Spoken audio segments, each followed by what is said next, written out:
Hello and welcome to session 47.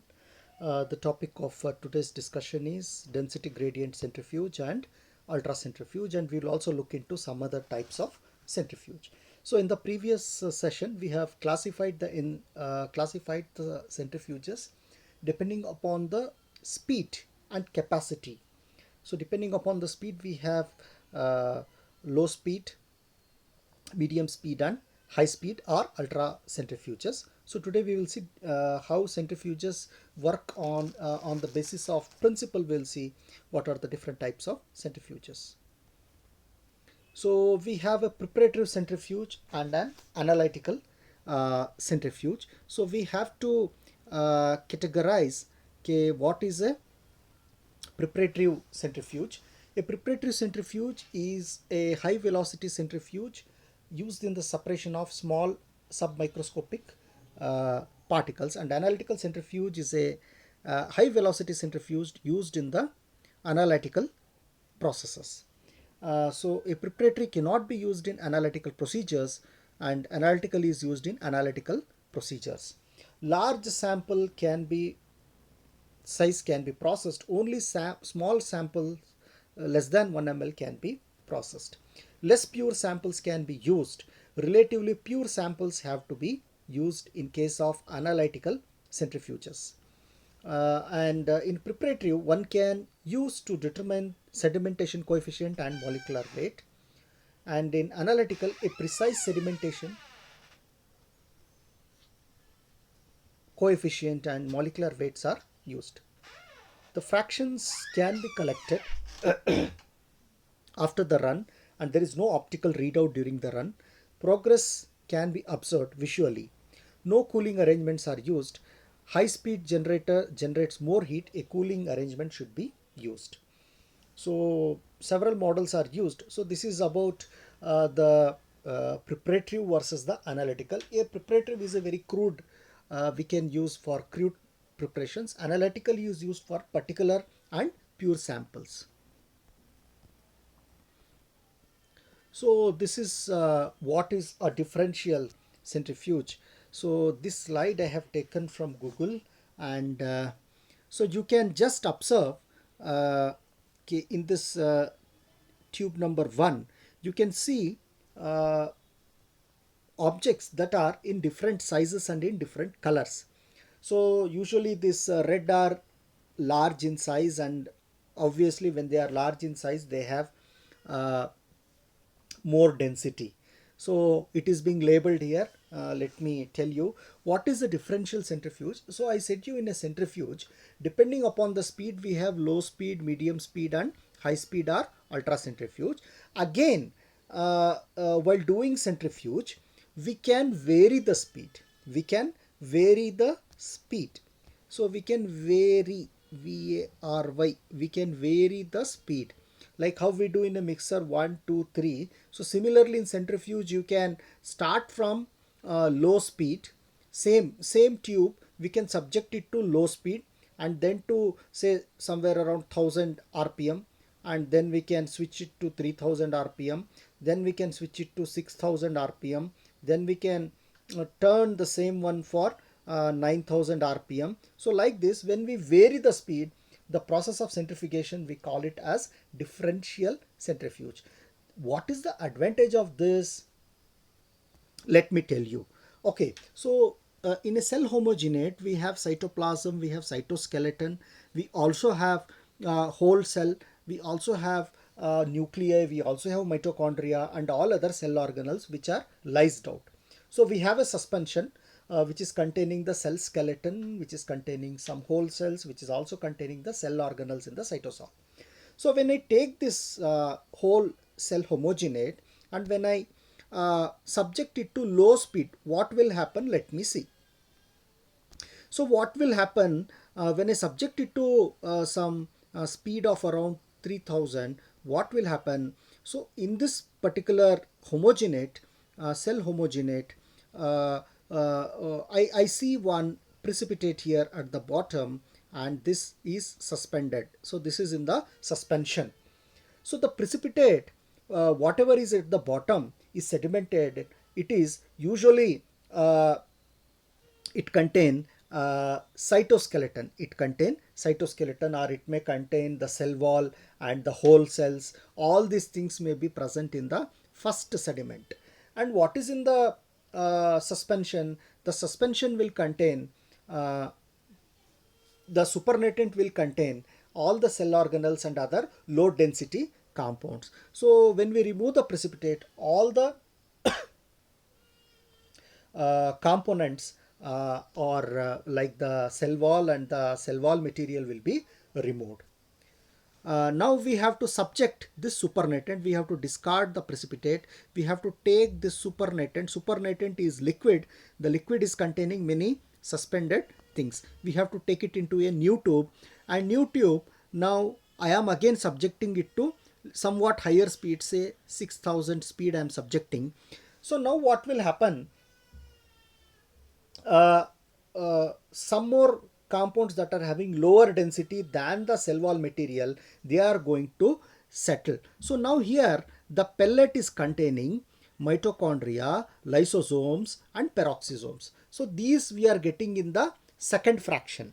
We are getting as a first fraction was the pellet, it was containing whole cell, nuclei and cytoskeleton, and in the second fraction we got mitochondria, lysosome and other things.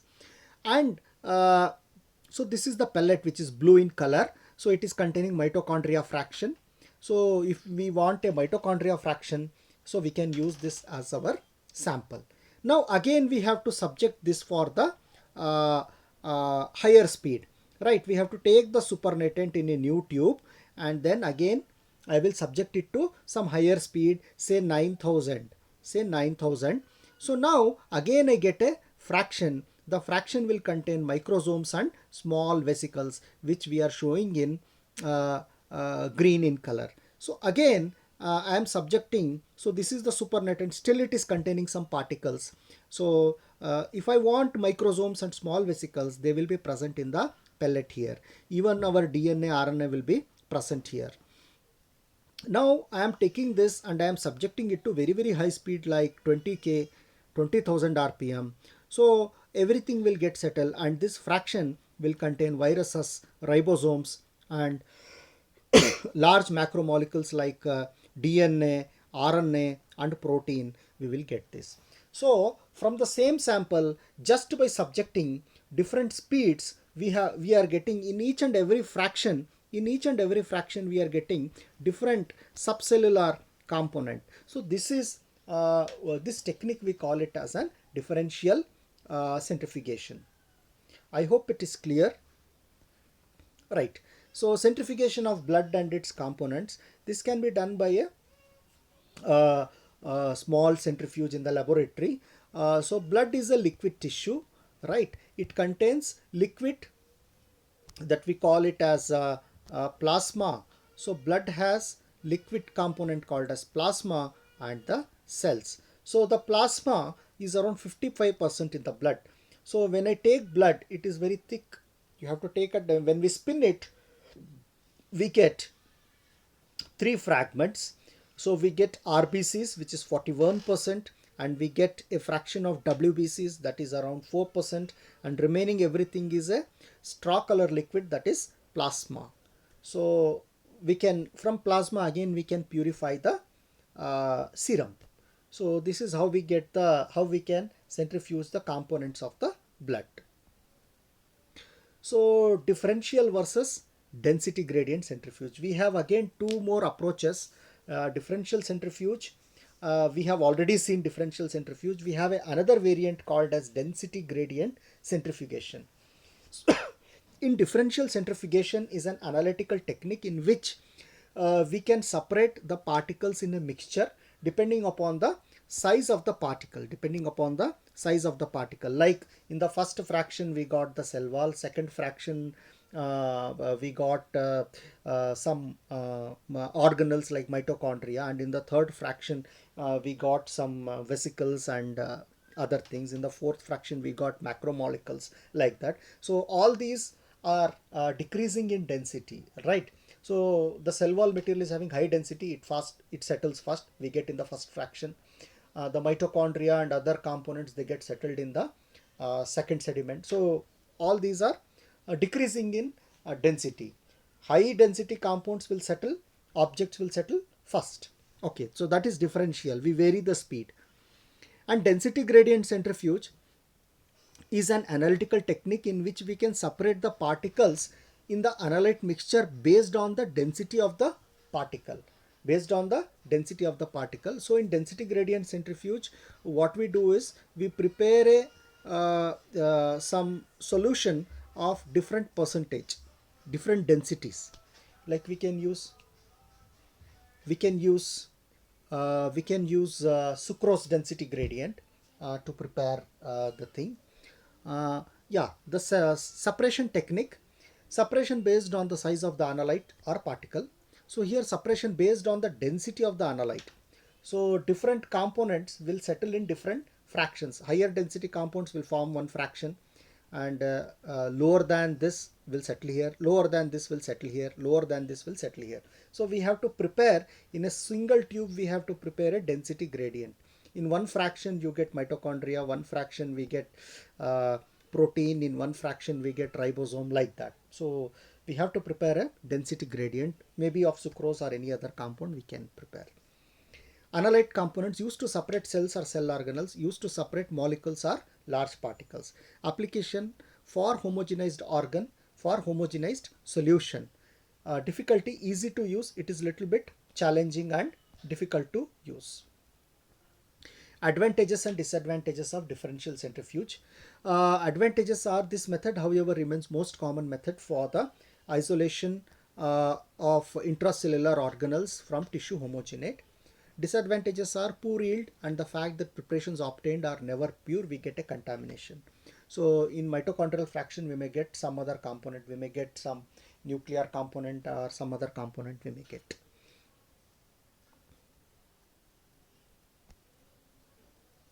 So ultracentrifuge in 1924, Switberg built a centrifuge capable of generating 7000 G at 12,000 RPM and called it ultracentrifuge. And in 1925 and 26, he constructed a ultracentrifuge that permitted up to 1000 G. And modern ultracentrifuges, they run in lakhs. The ultracentrifuge is a centrifuge optimized optimized for spinning a rotor at very high speeds for generating an acceleration of higher than 1000 G. There are two kinds of ultracentrifuges. There are preparative and analytical ultracentrifuges. Both classes of instruments find important uses in molecular biology, biochemistry, and polymer sciences and biotechnology. So I think this is not necessary. Still, I have kept this as an rate zonal versus isopycnic centrifugation. So rate zonal centrifugation is an analytical technique. We use it to separate particles of a solution depend upon the size but not on the density. And isopycnic centrifugation is an analytical technique. We can use it to separate particles of a solution depending upon the density. So here rate zonal is based on the size, and isopycnic is based on the density separation. Particles differs in size, particle differ in density. And this is rate zonal centrifugation versus isopycnic centrifugation. I hope we have all discussed about the major type of centrifuges. Thank you one and all. Thanks for your thanks for watching the video. Please like and subscribe.